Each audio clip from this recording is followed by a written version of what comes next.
Thank you. Welcome to Alfalfa Livestream series sponsored by Alforex Seeds. I'm your host, Corey Geiger, editor of Forage Dairyman and a member of the editorial team that also publishes the Hay and Forage Grower magazine.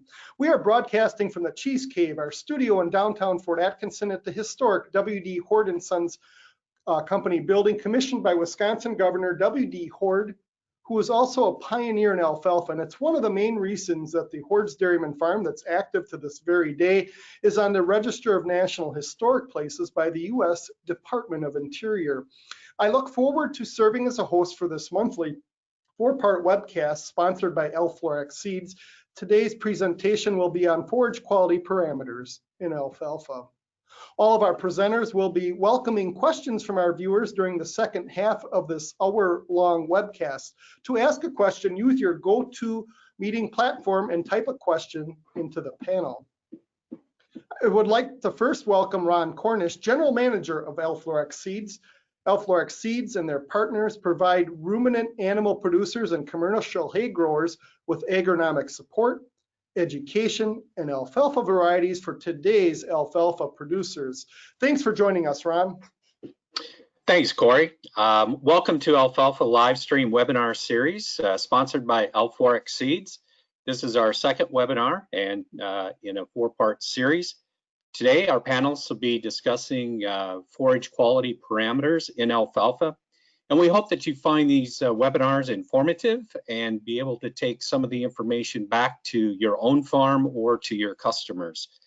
We're very proud to have a network of about 300 distributors and dealers across the U.S. that support the Alforex Seeds brand. And we know there are a lot of choices out there when it comes to making an alfalfa seed purchase.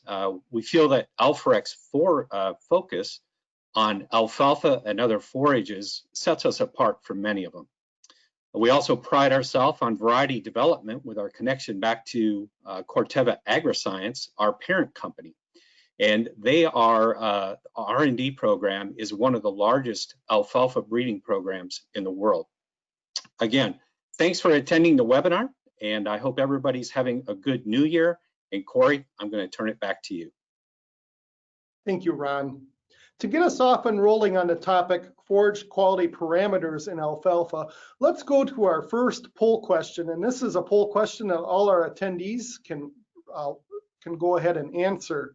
The question is this: how do you obtain high quality forage on your farming operation? Select one of the following: variety selection, early hay harvest pre-bud, green chop, hay or haylage preservative, or steam hay harvester. So go ahead and answer that. I know many of us are watching on our computers. Some do treat this as a podcast and are in audio only mode. So if you're on your phone, audio only, you can't vote on that. But we're over the 50% mark. We're going to wait about 10 more seconds for votes to come in here, and then we will announce the answers. So let's go ahead and cut the poll off there. So you see the answers on the screen, and I know our next guest will provide a great deal of insight on forage quality parameters in alfalfa here. Variety selection and early hay harvest are on top of the poll questions there. I'd like to welcome our next presenter, Dr. Don Miller. Don is currently Director of Product Development for Alflorex Seeds and is based out of Napa, Idaho. Don, I look forward to hearing your thoughts on breeding for forage quality and any comments you might have as the results of our poll question. Don, welcome. Well, good morning, everybody. It's nice to be here today. Hopefully we'll have some information that you'll feel is valuable for your operation. As far as the poll question, I know a lot of people will use early harvest as a means of improving the forage quality, but as a past alfalfa breeder, I think there are a lot of new things out there for you to consider as we look at new varieties and how we measure the forage quality of those. So if I can have my first slide, please. You know, like I said, I'm the majority of my career was an alfalfa breeder, and so I wanted to cover a little bit today about breeding for forage quality and how far we've come in improving alfalfa's forage quality, and are we actually underestimating the forage quality of these new generation of alfalfa varieties with outdated lab values. You know, alfalfa breeders over the years have done a lot of work on improving alfalfa, and a lot of the things that we've done have directly or indirectly improved forage quality. We've improved disease and pest resistance. We've looked at crude protein. We've made alfalfa fine stemmed. We've looked at the number of leaves on alfalfa, multi-leaf alfalfa. We've selected using the NIR for forage quality. We've looked at leaf size, bypass protein. Hybrid alfalfas improve the forage quality.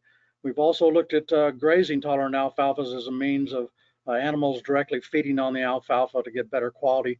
And then we've also looked at standability and non-lodging. Again, all those things have you know, indirectly or directly affected forage quality. But today, I think the alfalfa breeders are really looking at how we can take improving alfalfa forage quality to the next level. And so there's been a major emphasis on improving alfalfa for forage quality. Now, when a plant breeder looks at how can he improve alfalfa for forage quality, the question comes up is, what do we know about forage quality in alfalfa? We know that as a plant matures, the forage quality decreases. And so what's happening in that alfalfa plant that causes that decrease in forage quality? There are two main components of top growth that change in alfalfa plant: the stem digestibility and the leaf to stem ratio. So from a breeding perspective, you know, we want to start out with good agronomics, you know, the parent material that we're going to improve for forage quality. You know, we still want to have those varieties that have good disease, insect resistance, winter survival, all those traits that you consider important in alfalfa. But we wanted to take alfalfa to the next level as far as forage quality and improve the leaf to stem ratio. Could we improve the stem digestibility of that plant? And so again, starting with good genetics and working on that for improving forage quality. So one of the things we know about alfalfa, that as that plant matures, you know, that early growth, that pre-bud to bud, we have a lot more leaves on that plant, 60% leaves, 40% stems. But as that plant starts to mature, we go to early flowering, it's 50-50. And then when we get to full maturity, it actually flips where we have more stems than we do leaves, and it's 60-40 as far as that ratio. And so what the plant breeders tried to do was improve that ratio, getting more leaves on that plant. So with our High-Gest technology in our breeding program, we actually did improve that leaf to stem ratio. You can see a visual here on the left. You can see that High-Gest material. It's a lot more leafier than the Czech variety. And then if you pull all the leaves off that plant, you can see here on the right, the piles of leaves. We have improved that leaf to stem ratio, and we have more leaves on that plant now. So now we have alfalfa varieties that do have more leaves. You can see that photograph on the left, and really we've improved that leaf to stem ratio. We have a 5 to 8% improvement in leaf to stem ratio. Again, improving that forage quality by improving the amount of leaves that we have on that plant. Now, with that being said, you know, the next thing that we knew on alfalfa, what happens to forage quality as it matures, it's the fiber digestibility. You know, when a fully mature plant is out there, there's more stems than there are leaves. And so the question came up, can we improve the fiber digestibility of those stems, and essentially making more of that bale that's being consumed by that animal, more of it being digested, fully digested by that animal that's eating it. So that was another criteria of our breeding program. So improving the leaf to stem ratio, but then also looking when we pull all those leaves off that plant, can we improve that stem fiber digestibility, another important factor in improving forage quality in alfalfa. So the end result is trying to make more of that bale that animal consumes to be more digested. You know, there's a lot of fiber in that bale, and so we want to make sure that fiber is more digestible, and that's what we've been doing in the breeding. And these new genetics, we have improved that fiber digestibility of those stems in that plant. So it's been sort of a dual approach to improving forage quality here the last few years as far as improving alfalfa. That fiber digestibility is really important, making more of that fiber in that plant digestible, and then also improving that leaf to stem ratio, getting more leaves on that plant. We know that leaves give a lot of good quality to the animal that consumes it. So having done that, the question comes up, are we actually able to capture that value using some of the lab analysis that we've been using in the past? A lot of farmers or producers across the country have been using RFV, or relative feed value, to measure the quality of the alfalfa that they produce or that they buy. And here's a good example of what's happening out there. We have two varieties, variety 1 and variety 2. We did a relative feed quality analysis on both those varieties, and it came up, both of them have an RFV of 165. But when we feed both those varieties to animals, variety 1 actually produced more milk than variety 2. And the question comes up, well, why is that happening? Both of them have the same RFV, 165. Why is one producing more milk than the other? It all comes down to fiber digestibility. These new generation of alfalfa varieties, we've improved the digestibility of that fiber. And if we use a lab analysis of a RFQ, a relative feed quality, you can see here on the left, we get a higher number. And versus the variety 2, we do an RFQ on it, we still have a low number because it's not the new genetics. We have varieties now that actually have better fiber digestibility, and that's not being picked up by an RFV. So you have to have the correct lab analysis to pick up that improvement in forage quality. So these new generation of alfalfa varieties, we have improved fiber digestibility, and with that, when that animal consumes that forage, we have faster digestion. That forage is not staying in the room a long time because it's more digestible, and as a result, we get more intake. And when you can get more intake into a high-producing dairy animal, we can get more milk. So at the end of the day, that improvement in fiber digestibility is giving us an improvement in milk production.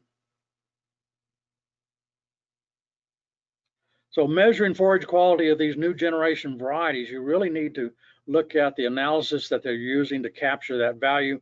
And varieties with improved fiber digestibility and more crude protein from all the leaves that we're improving on that plant, we're undervaluing using old standards. An RFV will not pick up that improved fiber digestibility and will not pick up that improvement in crude protein with the increase in leaves. So at the end of the day, with this new generation of alfalfa varieties, you need to make sure that you're using the correct analysis to capture that value. You're paying more for these better quality varieties, and you need to measure that to get that actual value. So I think our next speakers will cover that. We have a couple of nutritionists. One will give sort of a Eastern perspective and one a Western perspective as far as forage quality in alfalfa, but hopefully we'll have some information for you that will be useful in your program. Thank you, Don. I really enjoyed your presentation, and as a reminder to our viewers, there's the go-to webinar control panel where you can ask questions. So as you hear questions that you want to ask Don or John or Mike as they come onto the webcast here, go ahead and do that. And if you want to direct them to a specific person, we'll do that behind the scenes here. So with that, Don, you ended the slides on the screen with the most interesting slide detailing the many measures of alfalfa and forage quality. With that in mind, let's go to another poll question. The poll question will read like this: what forage analysis do you use to measure forage quality? RFV, which stands for relative forage value, RFQ, that stands for relative feed quality, crude protein, D is TDN, total digestible nutrients, and then E is one of the newer measures out there, Ndf, or total track neutral detergent fiber digestibility. So go ahead and answer that poll question here, and again, select the one that you use most often here. We don't do multiple choice here in terms of reaping in B and D together or things like that. So we're over 50% on the poll here. We'll give about 5 more seconds for people to go ahead and answer that question. And with that, I'll have Kristen, our producer, go ahead and cut the poll off. And you could see the answers on the screen there. So we got a little bit of a variety of measures here. And I know our next guest will provide a great deal of insight into all the measures in these polls here. And you're going to find out that some of them are really good and some of them might be better for the history book, is what I'll say the opening statement here. So let's welcome Dr. John Geiger. And he's an animal nutrition director, the animal nutrition director at Rock River Laboratories in Watertown, Wisconsin, and an adjunct assistant professor at the University of Wisconsin-Madison in the newly merged Animal and Dairy Science Department. John is also a private consultant with Cows Agree Consulting, and he's also a regular columnist to both Hoard's Dairyman and the Hay and Forage Grower magazines. John, I look forward to hearing your thoughts on alfalfa quality opportunities with a Midwestern focus. John? Thank you, Corey. Fantastic introduction, and I look forward to following in Don's footsteps and also helping set the stage for Mike in a bit. Don hit on some factors that warrant exploring a little bit more. We will do that over the next few minutes, but as we contribute with Hay and Forage, and then also Hoard's Dairyman, and I appreciate working with Corey and the team. You'll notice that I've got a high-performing dairy cow up here behind me, and this is often the subject of some discussion as we jump in on webinars. So we can carry that later on if you want. But when I send my wife, who's a preschool director and a wonderful human being, but I send her to the store to bring home dairy images and things to hang up in the office, this is what comes back. So hopefully you can join with me and chuckle a bit as we get diving back into alfalfa quality opportunities. Prior to getting into some of the nuts and bolts of forage quality and animal nutrition, I think it's pertinent to take somewhat of a step back and think about what we're discussing today, how it may relate to your agribusiness. And really that's how we need to be thinking going into the future. And I'll start by reviewing a couple dairies that come out of a peer group comparison, thanks to my friend and colleague Stacy Nichols provided me this information a few years back, as it's very important to be benchmarking and evaluating both business performance as well as animal performance. But there are 2 dairies detailed here, both producing roughly 98 to 99 pounds of energy corrected milk, or ECM as you see it there. Yet there is a $1.60 difference in per hundredweight of milk produced in feed costs between these 2 herds. And that stems from very different feed conversion efficiencies. So dairy 2 wins out with a much lower feed cost to produce 100 pounds of milk. Reason being, those cows are only consuming roughly 54 pounds of total dry matter intake relative to dairy 7, where those cows are consuming 60 pounds of total feed to produce that very similar 98 pounds of energy corrected milk. Why is that? It's very similar to having a poor efficiency, a poor miles per gallon, so to speak, if you're driving between destinations. Dairy 2 is much more efficient than is dairy 7, and that's going to be a theme that Dr. Brouk and I will hit on just a little bit. But my curiosity has been, what is it about dairy number 2 that allows that herd and those cows to be so much more efficient, which materializes in improved economic performance and less in feed costs per 100 pounds of milk produced? We'll talk about that, and forage quality is a big component. A little bit further on the point, rather than reflecting back, now let's lean on some recent information from my colleague Mark Linsmeyer with Margin Smart. I continuously subscribe to and follow Mark's work as we look at what projected margins are per hundredweight of milk produced. That's what the y-axis details there. You see a bold black line from left to right, and that's projecting margins per hundredweight for a 1,500 cow or average dairy in the United States here to be from the end of December through the 4th quarter of 2021. What you'll notice, based on several lines that are sort of scrolling across the screen, is we're projected to be somewhere in the $50 to $1 per hundredweight margin, meaning return on investment for dairies into the future. So I'm excited with that. It looks like at least we will be in the black as opposed to the red, as you can see in the on the bottom half of that graph. So let's start moving a little bit closer towards the topic at hand today, and let's first talk about fiber. Fiber is very important to us as nutritionists, and the reason we speak so much on fiber is that for a dairy cow consuming roughly 55 total pounds of dry matter intake or total feed on a dry basis, they're around 12 to 18 pounds, 12 to 17 pounds of both fiber and starch. And fiber and starch are both carbohydrates. They are both nutrients, and theoretically, they both contain the similar amount of calories per pound. But when we look at what dairy cows are able to do in terms of digesting said nutrients, dairy cows are only unable to unlock roughly half of the calories in fiber, as you see denoted by neutral detergent fiber, where the total track Ndf digestibility is just shy of 50%. Whereas with grain, we know that if we feed more grain, it makes more milk. Reason being, starch and grain digestibility typically it exceeds 90 to 95% for total track starch digestibility. Hence, we focus on fiber in the diet as one of the first limiting nutrients because it's the least energy dense.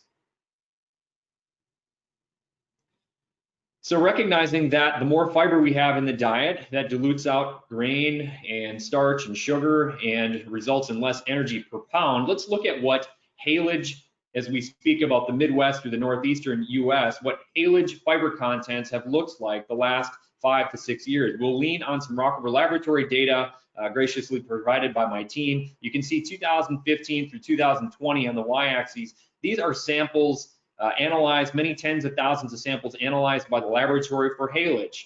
And each of the crop years denotes September 1st to date. So with 2020, you can see these are samples that were represented by crops that were grown and harvested in 2020. And there is a distribution of results that you can see with 3 vertical black lines. The left line and the right line represent the 15th and the 85th percentile. So those could be thought of as goals if you want to think about it like that. And then there's a middle line that represents the average. Then I've got a green line that's a little bit thicker, right at 40% NDF. So what that means is out of every 10 pounds of hay, if you want to think about it like that on a dry hay equivalent, roughly 4 pounds of that hay is fiber. And for alfalfa and grass silages, but more so for alfalfa, I like to see less than 40% NDF, meaning then that the balance, the 60%, or 6 pounds out of every 10 pounds would be sugar, protein, more valuable nutrients. You can see that there are absolutely some haylages grown and harvested in 2020 that achieve that, but then there's probably 60% roughly of the haylage samples analyzed by the laboratory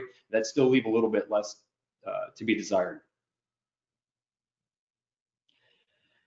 So we've talked about RFV a little bit, and I'll fold California TDN into the equation as well. Ultimately, total digestible nutrients are what matters to nutritionists and what matters to cows. But when we speak about these metrics and we seek to evaluate hay, I'll lean on an article that we wrote and published in Hay and Forage Grower in 2016, and this visually depicts some of the underlying nutritional values that go into these popular indices. On the right-hand side in figure 2, that would be relative feed value. And if you reference the bottom key, you'll recognize that in the orange, that is the percentage of the variance due to neutral detergent fiber. And in the yellow, that is the percentage of the variance due to acid detergent fiber. So then as you look at pieces of the pie, if you want to think about it like that, in the case of California TDN, a very popular evaluation number on reports, that is 100% determined by acid detergent fiber, simply ADF.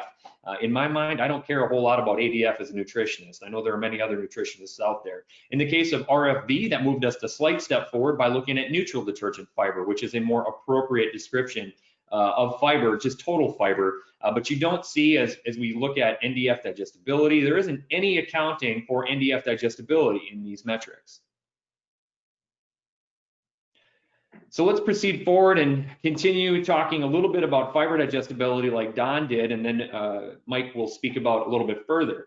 I mentioned earlier that total digestible nutrients are what matters to cows. That's how many calories we have per pound, and that's really going to determine how cows are going to milk or how cattle are going to gain when we feed said forage. What that represents is a combination of nutrient content, as we've been discussing to this point on the last 2 slides, but then also accounting for digestibility, because there will be more or less milk captured from the similar relative feed values depending upon nutrient digestibility or how much fiber is available. So on average, fiber is less digestible than starch, but there is a wide range in fiber digestibility for different forages out there. So we need to take that into account in our estimates of TDN and then our evaluations of hays. Building upon some work that Professor Mike Allen and Masahito Oba had published in 1999, we recognize that fiber digestibility is important. Here in 2018, I worked with a couple colleagues and I shared some results of an internship survey just detailing how important fiber digestibility is for animal performance. What we have here are 60 high producing herds in eastern Wisconsin is where this survey was done as part of an internship with Jared Geiger. And we can see the energy corrected milk production across these 60 herds ranging from 70 to upwards of 100 pounds of milk when we surveyed these over the summer period of time. On the x-axis, we see Ndf digestibility. In this case, we're looking at corn silage, but to drive the point home on how important forage fiber quality is, we see Ndf digestibility at 30 hours. We see total track Ndf digestibility, Professor Combs, University of Wisconsin, and the TT-NDFD metric, a little bit new and more accurate way to assess fiber digestibility. Of course, I'm biased, being a product of the UW. And then Ndf 240, which is our new measurement of lignin, which Mike Brouk will speak about just in a little bit. But the general point we can see here is if we look at Ndf digestibility, how much energy we capture out of each pound of fiber in the diet, it seems as though with an increase in fiber digestibility, we have upwards of 0.8 to maybe a pound of milk potential more with a unit increase in corn silage Ndf digestibility. And with alfalfa, I would argue it would be the same. But more importantly than just speaking about total milk produced, we need to be thinking in terms of efficiency on many different levels because we need cows to be more efficient. That's what we should be chasing in 2021 and beyond. So as we look at energy corrected milk divided by dry matter intake, this is our feed conversion efficiency. We can also recognize that with improved forage quality and fiber digestibility, here Ndf 30 on that silage, those silage samples that we looked at in that prior survey, we can see that cows are more efficient with higher fiber digestibility. And what this ultimately does is lessens our feed costs per 100 pounds of milk produced. So let's look at how we can bring in NDFD on our forage quality metrics, our indices. On the left-hand side, we have relative forage quality, which is what Don alluded to before, and then also milk 2006. This is where we're at. So we started by speaking about where we were, and now we're transitioning to where we should be today, and we'll speak a little bit about where we'll be in the future. But relative forage quality, if we now look at the pieces of the pie, roughly 50% determined by fiber content, which is good, but now we bring in fiber digestibility, which is denoted by the gray piece of the pie in Ndf 30. And then as we look at milk 2006 and its assessment of alfalfa quality and tying back to animal performance, roughly 50% of the milk 2006 equation is dictated by Ndf digestibility 30. So these are really the numbers that we should be looking at on our forage analyses to more appropriately reflect how alfalfa is going to feed. I will set the stage for where we might go in the future. So as we sit here in 2021, and I look forward to an exciting year and continued progression forward with the industry, very exciting times ahead. You'll notice that I've not described TT-NDFD yet fitting into either RFQ or milk 2006. Those values are where we are at today. But as we look to the future, and some work I've done with a colleague at Iowa State, Garland Dahlke, we've started to bring total track Ndf digestibility, a little bit more advanced way to assess fiber digestibility, potentially a little bit more accurate based on Professor Combs' work. That will be part of future energy models, and we can look at equations such as modified NRC beef equations and look at TDN there, and that will account for TT-NDFD as well. So as we use this futuristic version of TDN, which is available now on some reports, and we look at a similar graphic to what I showed previously and look at alfalfa haylage quality by crop years, we've got similar distributions now. And you'll notice on the bottom, we're averaging around 60% TDN for the haylages grown in different years. So what that means, and similar to the graphic that Don showed before, if we have a bale out there, roughly 60% of that bale is going to be consumed and digested, and we're going to derive energy from that. However, that also means we're going to have 4 pounds of that bale, which will be undigested, and unfortunately, that might represent wasted opportunity. You can see our green line on these distributions. So there are somewhere in the neighborhood of 15% haylages out there that are achieving that goal of roughly 63 to 65% TDN for alfalfa. And also, I've added an orange line here to help us compare and contrast against corn silage. So the orange line, the vertical bold line there, represents an average corn silage. So we typically will look at alfalfa and corn silage as complementary, but what I will point out here is that for 2019 and 2020 grown alfalfa haylages in this case, there are some haylage out there that are meeting or exceeding corn silage quality in terms of total digestible nutrients. So it's made up in different ways, but that's pretty intriguing, and that's likely where the future is for our forage quality.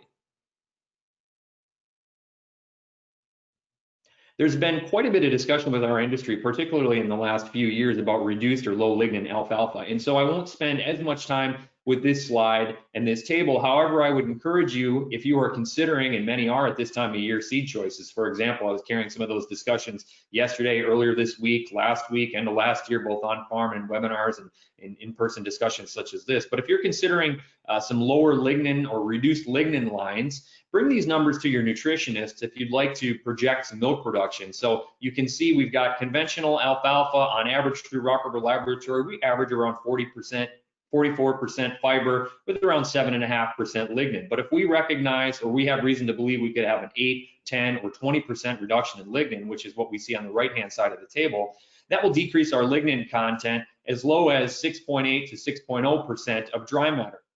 And now today's nutritionists are balancing with an undigested neutral detergent fiber number, which again, Professor Brouk will speak about briefly, but you can see how that drops the Undf value despite having the same total amount of Ndf. So your nutritionist will be able to utilize these numbers and predict some gains in milk production if feeding these forages.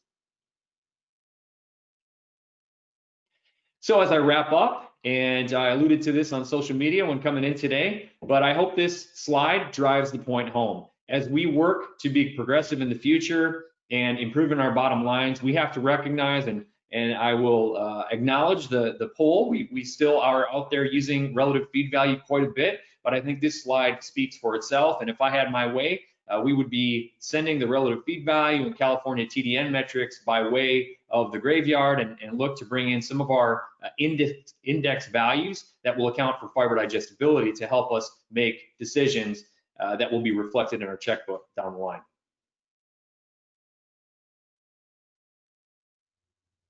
John, stay with me here. We got a question that comes in really close to that here from one of our viewers here. And the question goes like this, and it really relates to your tombstones there in the graveyard. Why does the forage industry still promote relative forage value when RFQ is a much more accurate forage quality measurement? Why do you think that's happening?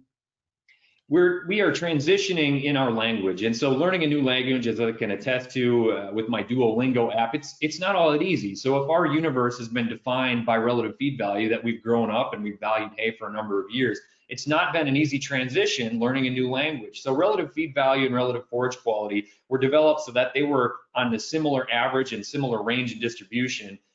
However, it's still a new language, so we need to adapt that Q, and we need to let that V go by the way of the tombstone. And hopefully we can walk forward as an industry. Thank you, John. With that in mind, let's go to our final poll question and hear viewers' thoughts on alfalfa. The poll question reads like this: how many pounds of alfalfa dry matter as hay and/or haylage do you use in your feed ration? Select one of the following: less than 4 pounds, 4 to 6 pounds, 6 to 10 pounds, or greater than 10 pounds. Again, this is on a dry matter basis. So go ahead and answer that poll question here. And we will give the audience about 15 more seconds to do that. And I know that we'll get a great deal of insight from our final panelist here on the answer to that question. As we're doing that, you'll notice that we're getting questions in from our viewers. You can go to the GoToWebinar control panel and ask a question here, and our team here will get those ready to ask our panel. So with that, let's go ahead and cut the poll off. And we'll see that the top answer was 6 to 10 pounds, with it being flanked by 4 to 6 and greater than 10 pounds. And for a Western perspective on alfalfa in dairy diets, let's turn to Mike Brouk. Dr. Mike Brouk is a professor and extension dairy nutritionist at the Kansas State University in Manhattan, Kansas. Many on this Alfalfa Livestream webcast sponsored by Elflorex will also recognize Mike as the co-chairman of the Western Dairy Management Conference held every other year in Reno, Nevada. That event has been rescheduled due to the pandemic, traditionally held in March. This year, the world's largest standalone dairy educational event will be held November 1 to 4 at the same location at the Pepper Mill. Mike, I look forward to learning more about the Western feeding perspective from you. Go ahead, Mike. Corey, thank you very much for the opportunity to join in today. And I just want to say an appreciation for Don and John for their comments. And we'll continue to try to build on that as we look at how we're utilizing alfalfa in Western dairy diets. So could you have the first slide, please? So as I look at the traditional view of dairy forage and what I grew up learning in college and early in my career, corn silage was really king. It was kind of a go-to forage that we had available to us in large quantities. And alongside that, we had the queen. We had alfalfa hay or haylage, just alfalfa forage that we could utilize in those diets. And in general, as a nutritionist, as we looked at diets traditionally as about 50% concentrate and 50% forage. And of that forage, we generally split that about 50-50 between corn silage and alfalfa on a dry matter basis. Now, on the alfalfa side, that could be hay, haylage, or the combination of the two, but that's generally how we looked at it. However, as we move into the future and as we've moved through the last 20 years, there's some things that have really changed. And one of the big things that has changed is the use of byproduct feeds as a forage source or a fiber source in our dairy diets, as well as an energy source, and in some cases even protein. And this has been brought about particularly in the West because we've got these feed sources out there that could be utilized by dairy cows. We've already expended the water to grow these sources of feed, and so it's a matter of just incorporating them into the diets. So there's a lot of different things that we think about. So we think about things like almond hulls, or we might think about citrus pulp, or we might just think about the general vegetable waste that's available due to things that maybe aren't quite usable in the marketplace, at least as far as human food, but still acceptable for animals. So we have a tremendous amount of forage fiber, if you will, coming from different things. Now, the big difference in a lot of this fiber is that, yes, it brings Ndf into the diet, but it's maybe not physically effective. So that's one place where alfalfa still continues to shine in terms of that. Now, on the flip side of that, we've also see a lot of small grain silage type forage crops being raised as well, mostly for silages, maybe to a lesser extent for hay, but these can be generally raised over the winter and offer another source of physical effective Ndf for dairy diets. So as I think about the desires of the nutritionists, as we consider these questions, you know, the nutritionists, we're really after consistent quality. As a nutritionist, I really hate being the fireman. I hate trying to catch up to where we're at with forages. When I think about, you know, larger dairies where we're feeding maybe 6,000 or 10,000 cows every day, a semi-load of alfalfa hay just doesn't go very far. So this idea of being able to test it and then feed it probably doesn't apply to a lot of our larger dairies. They need to be able to buy in something that they know is going to be of consistent quality. And along with that, they also want a consistent supply of feedstuffs. And sometimes some of these other alternative feeds, that is a problem. They're only available certain times of the year and not always available. As a nutritionist, I know I need to have enough physically effective fiber, and some of our sources of fiber do not really lend itself to the physical effectiveness. So I still need to find that some way, somehow, as I put the diet together. As I look at this, then we get into forage digestibility, and John, I think, did an excellent job of trying to set the stage here as we think about how this might impact the performance of dairy animals, and we'll review that a little bit later here. And then finally, it's a competitive price. More and more as nutritionists, we are being pushed to put a dollar value on things and relate that to potential milk production. And then from the dairy producer side, you know, particularly in the situation we've been in the last 6 months and the situation we have moving forward is, as John mentioned, it's probably going to be a lot about price and trying to control feed cost and looking at margins and how do we get more margin out of these animals, and that's partially related to animal performance. So as we consider these new analysis that we have available to us to measure forage digestion and indigestion, if you will, in other words, not getting anything out of that, I think it's important that we take into consideration how that might impact animal performance, but also the margin in the operation. So traditionally, again, we've looked at alfalfa forage quality on an RFV basis, and back to the poll and looking at how people actually evaluate alfalfa. We still have a large number of people that are still using RFV, whether we look at marketing or we look at it on a dairy farm side. The other thing, you look at our most recent poll question and you look at the amount of alfalfa that we're still including in diets. And I would say probably if we ask the question, how has that changed over the last 10 years in general, those amounts have probably gone down. And a lot of times when we include alfalfa, we're really probably including it because we know we need some effective physical fiber in that diet, and it's a source that we can get a hold of, but we're still marketing and we're still buying a lot of times based on RFV. So John and his lab provided me analysis for about 30,000 alfalfa samples from the Western United States. These were run through the lab over the last 3 years.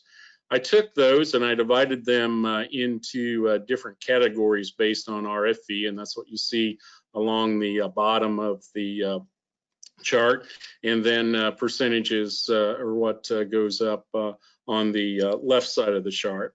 So let's look at ADF and Ndf first. Ndf is the blue line and ADF is the orange line, kind of there in the middle of the graph. And you can see as RFV increases, in general, Ndf and ADF are going to drop. And that would be true because that's how we calculate RFV. So there should be a direct comparison there. However, as you start looking at some of these other things, if we look at Ndf 30 and Ndf 240D for both of those, so Ndf D30 is the green line and Ndf D 240 is the red line at the top of the screen there. Again, as these numbers increase, that's an indication of an increase in fiber digestibility. And as RFV increases, in general, we do see a rise there over time, but maybe doesn't, or over the range, but we don't necessarily equate things probably as closely as we could, as we'll talk about here in a few minutes. And then as you look at Undf 240, which is the purple line on the bottom of that chart, you can see that Undf 240, or the undigestible portion of the alfalfa, decreases as we have an increase in RFV. So RFV, does it follow what we see in some of these newer terms? It does, but I want to jump to a couple of other slides that maybe help us understand why it doesn't show the whole picture. So when we take these samples, and I took the samples that tested 170 relative feed value, and that'd been about 550 samples, and then those that tested 180 RFV, that was about 450 samples. And I created some averages for RFQ as well as Undf 240. And what you'll notice here is that, the 170 relative feed value samples on an RFQ basis had a lower RFQ than the 180 RFV group. So that would be a trend that we would maybe see as positive. But look at the standard deviation. As you look at the standard deviation for these two groups, they're actually very similar. If we look at Undf 240, and again, the indigestible portion of the alfalfa, and you look at these averages, as you look at the ranges, there's a little bit difference in ranges between the two groups, a little bit difference in averages, but look at the standard deviation. So within a group of samples that test 170 RFV or a group of samples that test 180 RFV, we've got some issues as it comes to the range that we see, and we'll talk about this a little bit more in the next slide.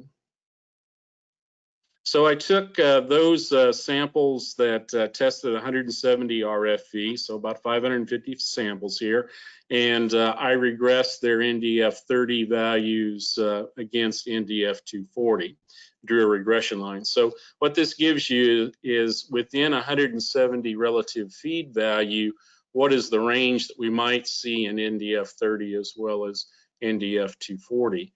And you can see on Ndf 30, we probably have a range there that starts at about 40 and runs to about 55. And if we look at UNDF 240, you'd look at a range starting somewhere there about 50 and running up to about 65 or close to 70. So there's considerable difference. So here's what I want to point out. If you're buying hay based on RFV and RFV only, you're missing out on a huge opportunity here based on what the true fiber digestibility of that forage might be. And I think that's something you need to consider. And it doesn't make any difference. I also looked at 180 RFV samples in very similar situation there as well. So when you think about fiber digestibility and how it pertains to animal performance, and Don alluded to this earlier, we get an increase in milk production because every bite that the cow eats has more digestible nutrients in it. As a result of that, since they're more digestible, they're also digested faster in the digestive tract, so we have an opportunity for increased intake. So that leads to an increase in milk production as well. So really it's we're working at this from two sides of the equation to increase milk production. And as a result of that, we generally see an increase in profitability on the farm. So just to illustrate what happens with UNDF 240 and dry matter intake, is you look at the total ration here, and as the concentration of UNDF 240 increases, we see a decrease in dry matter intake. And again, this is from the total diet, some data from the Minor Institute, and it points out to us very, very quickly the negative impact of UNDF 240 on dairy cow performance in terms of intake. And then moving to energy corrected milk, again, looking at the total UNDF 240 intake of animals, as that increases, we see a significant decrease in energy corrected milk yields. So as we look at how we start to utilize some of these numbers as nutritionists, these are things that we're considering. And keep in mind that if you're just buying on the basis of RFV, you're really not seeing what the range of this might be within your hay supply. So as I look forward, I think some of the things that we need to look at as an industry is we really need a consistent supply of high quality forage. We're going to be looking at differences in efficiency of forage production as we look at dry matter tons per acre. In the western part of the United States, water utilization is huge, and I'll explain a little bit more about that in the next slide. We'll increase our focus on fiber digestibility and trying to look at those forages that are more digestible so that we can increase our efficiency of production. And as a nutritionist, we'll probably start looking at the cost per ton of digestible nutrients of various feed sources that we have available. So as I look at the Central Valley and I look at the yields of corn silage and alfalfa hay, and these are numbers published by the University of California. Most recently, we see a difference between the amount of tons of dry matter that we harvest off of each acre out there. We also see a difference in water usage between the corn silage and alfalfa. And I think as we move into the future, corn hybrids have made a significant change in how this looks for their hybrids, and I think we'll see alfalfa probably start to look at some of those things as well. So just real quick to wrap up here, some changes we need to focus more on fiber digestibility, low lignin. Harvest timing is still important, as well as changes that we need to do in forage testing. And these changes in forage testing and the values that we look at, they really need to focus on fiber digestibility. This is very true in marketing, so we need to change what we talk about when we market. We need to help producers as well as those selling alfalfa to understand that we do have some new tools here that we can use that really help differentiate the different types of alfalfa that we have. Mike, if you'd like to stay with me, I got a question here that came in from a viewer here while you were speaking, or right as you were speaking. Mike, let's go. We don't have to physically go back to your opening slide, but mentally go back to your opening slide where you talked about your early learning on forages and that corn silage was the king and alfalfa being the queen. Now, some things have changed over time. You've talked about the slide still up here on needed changes. So one viewer asks a little rhetorically here, why would we grow any hay crop instead of just feeding BMR corn silage and straw? Maybe you've been faced with that question. How do you tackle that? What's your thoughts there? Well, and I think we have some producers that are actually doing that, Corey. The straw would provide the physical effective Ndf that we need in the diet. However, it's also very indigestible. So really doesn't bring a lot of anything else to the diet. Also, there's a limited quantity of straw out there. So when I look at the overall availability, I don't think we don't produce enough straw here in the United States to cover what would be needed to do that industry-wide. So maybe some individual producers in certain areas can come up with that quantity of straw, but as an industry, I don't think we can move that way. We are going to have to depend on alfalfa and some other forage crops to provide that physical NDFD to the diet. Corn silage can come part way, and we see an increase in the amount of corn silage in the diet, maybe compared to 10 years ago or so, but I don't think it's going to totally be able to replace other forages. And certainly one of the things alfalfa does extremely well is deliver protein to the diet. And when you get good quality alfalfa narration, it can really lower your inputs on the concentrate side for protein. Let's go ahead and go ahead. Yeah, and to that point, I mean, if you look at what's happened in the protein market in the last 6 months, it's actually increased the value of alfalfa in the diet just because of that, because of the very significant increases we've seen in the price of protein. Protein and soybeans are going up quite a bit. They're one of the prime protein sources. So let's go ahead and welcome back Don and John as well, and Mike can keep his webcam on here. We got a little time for questions here. I think one question that came in rather early here was this, and I'm gonna ask that all the panelists answer this question, because the answer might be a little different for each of you depending on your region of the country. It may be the same. My hay broker uses a variety of tests to value alfalfa depending on what the dairymen are requesting. This includes TDN, RFV, and RFQ. So my question is this: what is the top test or test would you recommend for alfalfa fed to my dairy herd if I'm going to my hay broker? What should I be asking for on some metrics on my load of alfalfa hay that I might buy? John, you want to kick that one off? Sure, that's a good question, and one that is dear to my heart. I find myself in these discussions between seller and buyer quite frequently. Start with RFQ. The major forage testing labs out there can report RFQ. We've talked about a few different options, but that would be the landmark spot that I would start on a report would be relative forage quality, and then there might be different ways to tweak it, such as bringing in that total track Ndf digestibility number, which might help explain a little bit more of how cows might respond, but I'd suggest starting with relative forage quality. Don, how about you? I think the main thing that I encounter out there across the U.S. is that people are still using RFV, but if they could just switch to RFQ, that would help quite a bit. You know, like John and Michael say, is that there's other ways of tweaking values, but again, RFQ is probably the easiest one to start with. Mike?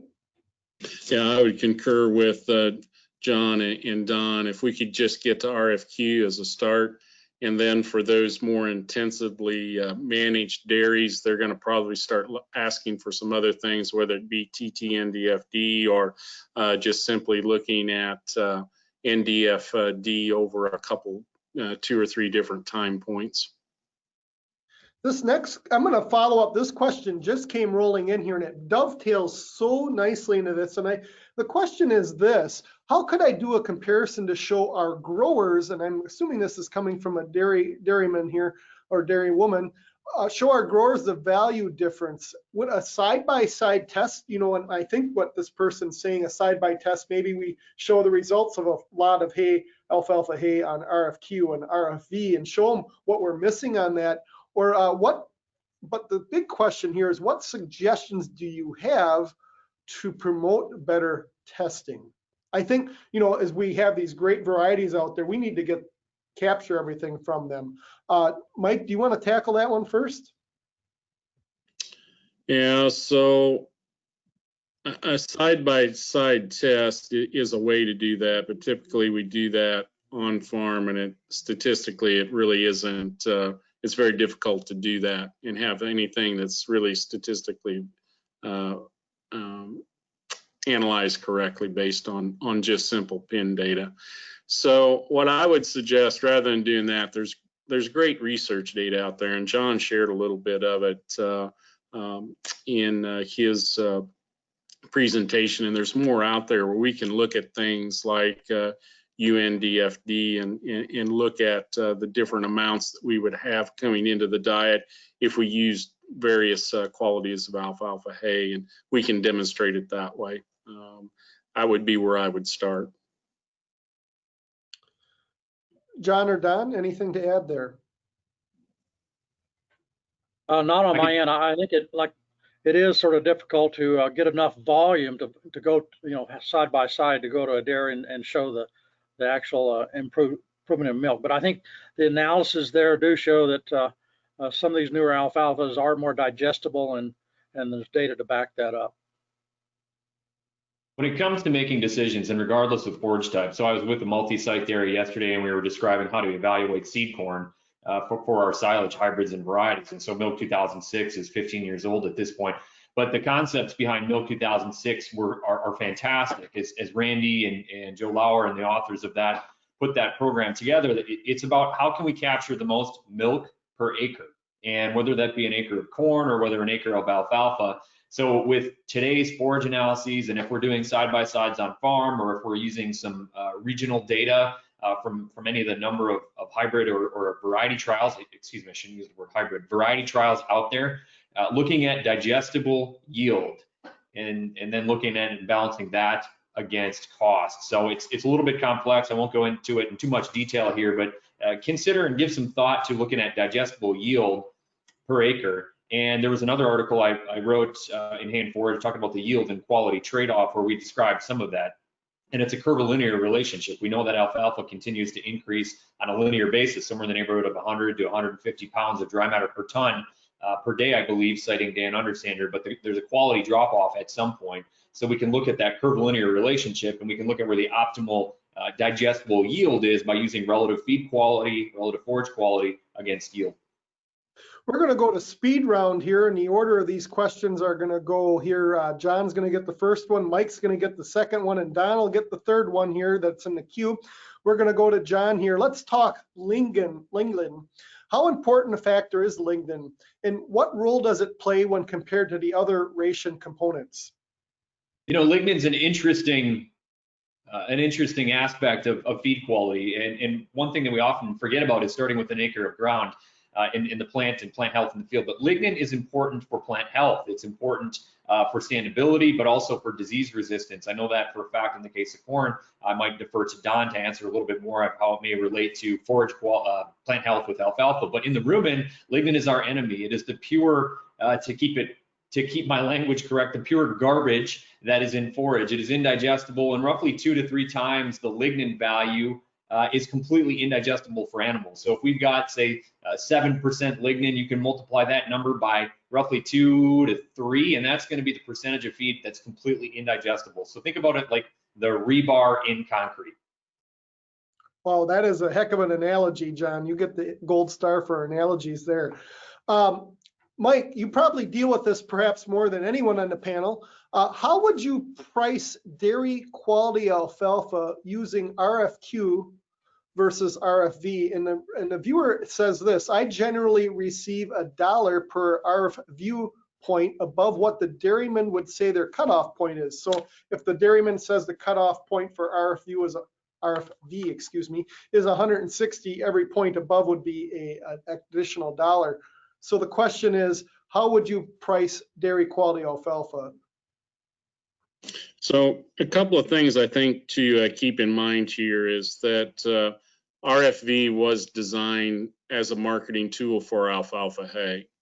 When RFQ came along, it utilized some of the same, I guess, logic, if you will, in the development of that equation, except it goes one step further and starts to look at some of the digestible nutrients as well. So when you look at the pricing scheme then, based on RFV versus RFQ, it would actually be fairly similar. Now the difference is that you might have, let's say you're using $1 a point, and the RFV value for that hay is 170. So that'd be $170 a ton based on RFV. But as you look at the RFQ range that you could have there, it's actually pretty wide. It may be plus or minus 10 points either side of that, and could in some cases may even be a little bit more than that. But in general, that's what you're going to see. So when you start thinking about if you're going to do it $1 a point based on RFQ, you need to keep in mind that within that range, that's going to create a situation where you may have quite a bit of an increase in the value per ton of silage based on RFQ versus RFV. And you may not, same way if you look at a decrease of, say, from 170 RFQ down as well. So you may have to increase, rather than using let's say you're using 170 as your basis on RFV, you might need to use 175 as your base on RFQ. Thank you, Mike. We're going to put up your guys' contact information. We're going to do 2 more quick questions here. Don, the next question that came rolling in here, and you've studied alfalfa for many, you have a great background in it. Is there any differences you've seen between the Eastern and Western lab results, say for NIR calibration and that? Have you ever seen any differences? Oh, I don't know if we have. Maybe our other panelists can. They look at a lot of different analysis from different parts of the country. But our alfalfas, we develop varieties that have better forage quality, and they're performing well in the Midwest and also in the Western U.S. And so, good alfalfa is good alfalfa across the country. And I'm going to come back around and ask John somewhat the similar question we started out with Mike here. A little bit pertaining to alfalfa again, and our final question will be, what are the advantages of using alfalfa in a TMR, really? Let's just get down to the nitty gritty. What does it bring to the ration?